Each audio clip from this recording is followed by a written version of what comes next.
Assalamualaikum warahmatullahi taala wabarakatuh. Halo pemirsa, jumpa lagi dengan kita di Simposium Today yang terbuka dan responsif. Nah, pemirsa Simposium Today, kali ini kita sudah menghadirkan sosok yang luar biasa. Di samping saya sudah ada Kak Rifki. Halo Kak Rifki. Halo. Apa kabar Kak? Sehat. Alhamdulillah. Sehat, Karena sehat. momennya setelah Lebaran, jadi kita lahir batin flashback Ya, dulu ya lahir Kak, dan ya. batin. Mohon maaf lahir dan batin. Nah, Taqabbalallahu pemirsa, minna minkum. karena sudah ada tamu yang luar biasa, maka pembahasan kita juga akan sedikit ya kita bicara luar biasa juga ya. Cuman karena supaya tidak berat, jadi kita angkat tema-tema yang agak nyantai dikit juga. Kita juga ya apa namanya ya lebih santai lah gitu nanti pembicaraannya. Nah, kira-kira tema yang akan kita bicarakan tentang apa sih Kak? Relationship. Kayaknya keren ya. Karena tapi teman-teman pemirsa santai saja karena bicara tentang relationship ini tidak hanya menyoroti orang-orang yang punya pasangan, tapi juga buat teman-teman yang single juga kita perlu tahu tentang bagaimana relationship hubungan kita dengan orang lain. Betul begitu kan Kak ya? Iya, betul. Kalau betul. menurut Kak Rifki sendiri, relationship tuh kayak gimana sih? Pola-pola relationship yang ada di sekitar kita lumrahnya tuh kayak gimana?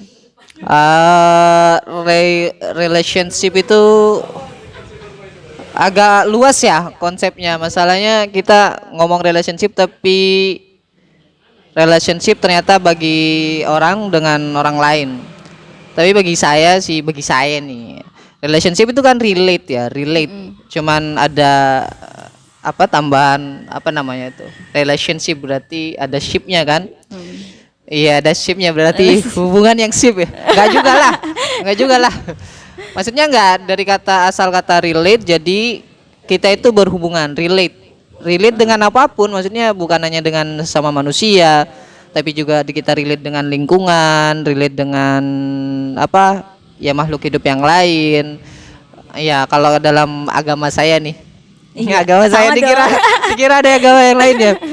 Jadi ada hubungan kita dengan Tuhan, hubungan kita dengan lingkungan, ada hubungan kita dengan orang lain, ada hubungan dengan diri sendiri. Bahkan kalau kita ngomong relationship, idealnya kita terlalu mengidealkan hubungan kita dengan orang lain, tapi lupa ternyata ada hubungan ideal lain, yaitu dengan diri sendiri misalnya.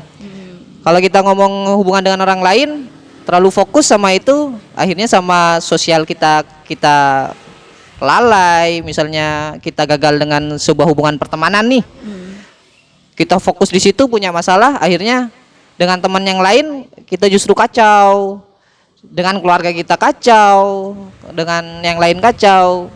Kita itu relationship terlalu sempit saya kira untuk sekarang sih. Karena selalu dimaknainya tentang hubungan antara pasangan gitu, Iya, gitu ya. hanya pasangan. Jadi hanya ada hubungan kalau ada vertikal horizontal gitu ya. Iya, harusnya sih. Cuman begitu. mungkin yang kita bahas sekarang lebih ke horizontalnya ya pemirsa. Karena kalau vertikal hubungan dengan Tuhan siapa tahu gitu ya. Iya, itu urusan soal pribadi personal masing-masing. gitu. Personal masing-masing. Nah, kita bicara secara horizontal gitu kayak tentang hubungan bagaimana kita memahami diri sendiri. Oke. Kita memahami dengan sesama juga dengan lingkungan. Tetapi kan sering kali skopnya itu dibatasi tentang bagaimana hubungan kita dengan pasangan gitu. Oke. Nah, kita kerucutkan ke sini karena Oke. yang menarik ini soal ini Kak. Pasangan ya. Iya. Oke, pasangan. Banyak sekali relationship itu biasanya dikaitkan dengan bagaimana ada legalitas gitu ya. Karena Oke. sesuatu kalau kita kaitkan dengan relationship tadi, maka itu Oke. sesuatu yang lebih kuat, maka arahnya di situ ada ikatan dan lain sebagainya. ikatan. Nah, kalau menurut Kak Rifki sendiri memahami tentang bagaimana pola hubungan relationship yang kita skupkan ke masalah pasangan tadi yang terjadi atau fenomena yang terjadi saat ini seperti apa? Legalitas itu penting. Kenapa penting? Karena itu berhubungan dengan apa ya? Fitrah manusia ya. Fitrah jauh banget. Berat ya. Bawa fitrah berpasang-pasangan gitu ya? Enggak gitu. Masalahnya Gimana, Kak? manusia itu punya bukan tendensius juga ya, apa ya? Memang sifat bawaan manusia itu adalah ingin diakui ya. Ingin diakui. Jadi sesuatu apapun yang manusia kerjakan itu adalah ujung-ujungnya kita pengen diakui. Entah bagi diri sendiri, entah bagi orang lain juga ada pengakuan Kayak gitu. bukti kalau kita eksis gitu ya. Iya, bukti kalau kita eksis. Nah, sama halnya dengan di relationship menjadi penting karena kalau tidak diakui kita kayak hitam dan putih gitu loh. Kalau kita nggak diakui berarti aku nggak relationship dong dengan kamu gitu. Terus kalau aku diakui ya aku berarti relate nih dengan kamu. Itu pun masih ada tafsiran lain sebagainya. meskipun diakui gimana nih hubungannya kita nih. Tektokannya kita kalau ngobrol itu kan jadi hal yang detail ya. Jadi seakan-akan Kayak gitu. seakan-akan begini kan ya. Kalau katanya tadi kan ada pengakuan gitu ya, Ya, bahwa kita ini benar-benar komitmen dan lain sebagainya. Cuman kan sekarang kalau kita lihat fenomena saat ini gitu ya kan, legalitas itu seakan cuma formalitas sih, sebenarnya seperti itu sih Kak. Kakak boleh kasih pendapat sih. Iya. Maksudnya begini, kalau saya melihatnya kalau fenomena sekarang kadang kita butuh pengakuan hanya untuk menghalalkan sesuatu gitu misalnya, Ya, oke. atau butuh pengakuan tapi seakan-akan ada hal relation yang tidak terdefinisikan. Ya Oke. misalnya ada teman dan lain teman tanpa status, ada hubungan tanpa status dan lain sebagainya, relation yang tidak terdefinisikan ini yang seakan-akan disembunyikan dari legalitas itu gitu. Kalau Oke. menurut kakak sendiri seperti apa sih melihat fenomena yang kayak gitu? Karena ini fenomena yang mungkin tidak banyak dibicarakan tapi terjadi gitu kak. Enggak, tapi saya masih bersikukuh tuh legalitas tuh penting banget meskipun Iya. apa ya, karena semakin skopnya semakin luas relationship yang kamu jalani, maka legalitas itu akan semakin besar juga. Misalnya nih kalau cuman saya dengan sosok perempuan tertentu misalnya ya. Misalnya anggaplah perempuan itu namanya A misalnya. Saya dengan A ini cuman relationshipnya cuman saya sama dia, mungkin akan berlaku, bisa sangat mungkin berlaku itu hubungan tanpa status, tapi asal kita saling komitmen meskipun tidak ada legalitas pacaran atau omongan aku oke deh aku pacaran sama kamu, meskipun nggak ada itu, cuman kita saling mengerti, oke. Bisa jadi akan ada hubungan tanpa status. Tapi kalau beda lagi nih, kalau kita scope relationshipnya itu mulai meluas, mulai keluarga kita mulai kenal, wah itu perlu legalitas yang lebih kuat. Karena saya relate dengan kamu, itu perilakunya demanding terhadap perilaku itu tertentu. Jadi saya memperlakukan kamu itu dengan perlakuan tertentu, tapi akan berbeda lagi kalau saya memperlakukan orang tua kamu gitu. Jadi emang legalitas tuh harus terdefinisikan sih kalau menurut saya. Orientasinya jelas gitu ya. Gimana Iya, saya karena menyikapi orientasinya banyak hal. karena saya nggak cuman menyikapi kamu, saya juga menyikapi keluarga kamu, tante-tante kamu, om-om kamu dan lingkungan kamu, teman-teman kamu dan lain-lain. Gitu sih. Oke, Anda kenapa tertawa Anda? Biasa aja. Biasa aja. Buat teman-teman yang menonton di simposium nanti bisa komen ya di Iya. kolom komentar juga. Iya. Nah, menarik ya. Jadi kita tadi membahas tentang bagaimana pola-pola relationship. Iya. Nah, kita lebih ke dalam relationshipnya sendiri gitu. Banyak bisikan-bisikan kemarin, Kak. Kebetulan teman-teman banyak yang curhat gitu ya. Ada yang bilang bahwa ketika seseorang itu menjalin sebuah relationship, maka ada yang istilahnya hegemoni gitu. Ya. Maksudnya ada yang bilang yang tidak pro terhadap pacaran misalnya ya. Ada yang bilang ngapain sih kamu menjalin hubungan dengan laki-laki dan sebagainya. Padahal pada saat itu ketika kamu berkomitmen dengan orang itu, kamu sedang terhegemoni gitu. Kayaknya ada peran yang dominan dan resesif gitu ya. Ada yang dominan dan resesif seakan-akan ketika relationship itu dibangun, dia sedang kalau tidak menggunakan istilahnya para feminis ya. Feminis. Dia Iya, feminis. bawa istilah kaumnya boy. Fisik. Karena posisi Oke, mediator kan netral dulu Oke. gitu ya. Dia membawa istilah kaumnya pemirsa. Siap. Oke. Jadi gimana saya kan komentar dari para perempuan ya. Saya minta pendapat dari laki-laki bagaimana jika perempuan pada saat ada sebuah relationship itu ada sebuah istilah hegemoni gitu. Dan rata-rata yang banyak ini laki-laki yang mendominasi perempuan gitu. Enggak juga sih. Menurut kakak gimana? Enggak juga sih. Oh, Laki-laki gimana? biasanya kalau sudah ini laki-laki loh ya. Iya. Saya bisa bertanggung jawab atas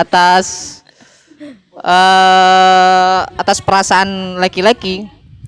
Karena kalau laki-laki itu benar-benar serius dengan relationshipnya, laki-laki itu akan bersedia untuk menurunkan grade prinsipnya loh demi perempuan itu.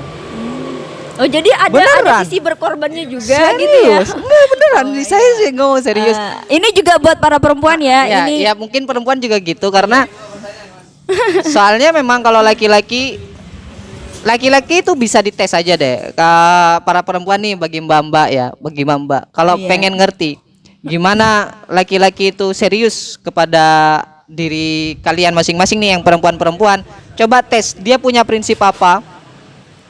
Dia misalnya punya prinsip misalnya nih prinsip dia adalah anggaplah dia tidak akan berkata kasar misalnya. Prinsip dia itu dia tidak akan berkata kasar. Tapi suatu momen prinsip itu coba Anda rusak.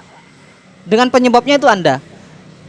Kalau dia sampai berani berkata kasar hanya untuk membela Anda, wah ini cowok nih beneran nih gitu. Atau kalau enggak cowok ini yang suka punya kebiasaan buruk nih, nggak bisa lepas. Tapi kalau nanti Anda itu jadi sebuah alasan dia lepas dari itu, ini cowok memang serius nih Betul-betul sama dengan saya. komitmennya gitu ya, Karena kayak. cowok itu akan menurunkan grade prinsipnya, punya prinsip dia itu, tapi berkorban untuk meninggalkan prinsipnya hanya demi orang yang benar-benar dia serius sih. Ini kayaknya memang common sense sih, maksudnya terjadi bagi semua laki-laki. ya Saya kira juga perempuan juga sih seperti itu, dia akan berkorban tuh laki-laki yang diseriusi. Nah, ada juga kan tadi ada sebelum podcast juga ada beberapa istilah yang muncul kemudian, yang muncul terakhir ini tentang gaslighting. Gaslighting itu kayak ada sebuah relationship ketika dominansi yang laki-laki itu mengarah kepada mental illness bagi perempuan. Ketika begini misalnya ada dua laki-laki dan perempuan. Oke. Jadi yang laki-laki ini selalu memposisikan bahwa yang perempuan ini yang salah gitu. Oke. Sehingga dia merasa bahwa setiap yang perempuan ini lakukan, dia tidak bisa memiliki keputusan sendiri. Ya gitu. Sehingga dominansinya itu tidak hanya bagi sebuah hubungan ini, tapi juga bagaimana ia menguasai diri si perempuan. Menurut kakak kayak gimana mengomentari tentang mungkin ini bagian dari toxic relationship ya? Dan rata-rata pelakunya ini laki-laki kak, gimana tuh kak? Emang ada statistiknya dah. Itu kan harus dipertanyakan ya. Lah. Harus nggak valid itu, nggak gitu. valid. Harus ada fakta. Mbak, maaf yang selain ini bisa komentar di kolom komentar nanti ya. Kayaknya muncul perdebatan nih Mirsa. Enggak, saya tuh sering heran ya kepada Iya. perempuan-perempuan. Kita dijajah nih sama cowok-cowok. Enggak, maksudnya ukuran dijajah nggak dijajah itu di mana? Enggak, karena begini. Iya, nggak ada Sebentar, standar. yang lain maaf ya. Nanti Ini ujung-ujungnya saya depan loh sama sampean loh. Iya, Kita di tapi- podcast. ini podcast cuman Oke. yang panas sebelah sana ya. Oke, Kak? oke, yang mana malah penontonnya. Yang panas malah penonton. Iya, iya. Eh, Iya boleh mesen lah pertanyaan lah, apalagi buat teman-teman yang ingin bertanya bisa ini ya biar Surat nanti kaleng lah atau kita apalah. angkat di Wah, podcast kali ini. Tadi nggak bicara tentang toxic relationship ya, karena rata-rata di toxic relationship ini kita yang banyak menjadi korban adalah perempuan. Misalnya Oke. karena begini kak, toxic relationship itu dominansinya karena laki-laki banyak menggunakan kekuatannya gitu. Oke, kekuatan Misalnya fisik ya. kekerasan. Oke. Karena posisinya dan antara laki-laki dan perempuan lebih kuat laki-laki secara betul, fisik. betul, Nah, betul, makanya yang banyak sekali menjadi korban itu karena yang lain tidak fokus ini. Oh maaf ya Pak Mirsa ya, karena banyak sekali penonton Iya, yang agak panas iya, bicarakan iya, tentang iya. ini. Karena bicara perempuan itu Gimana? ya ini tadi karena yang banyak menjadi pelaku, yang menjadi pelaku dalam toxic relationship ini adalah laki-laki karena ia berusaha mendominasi gitu, mendominasi di sisi perempuan. Mendominasi. Menurut kakak kayak gimana kalau bicara kayak gitu?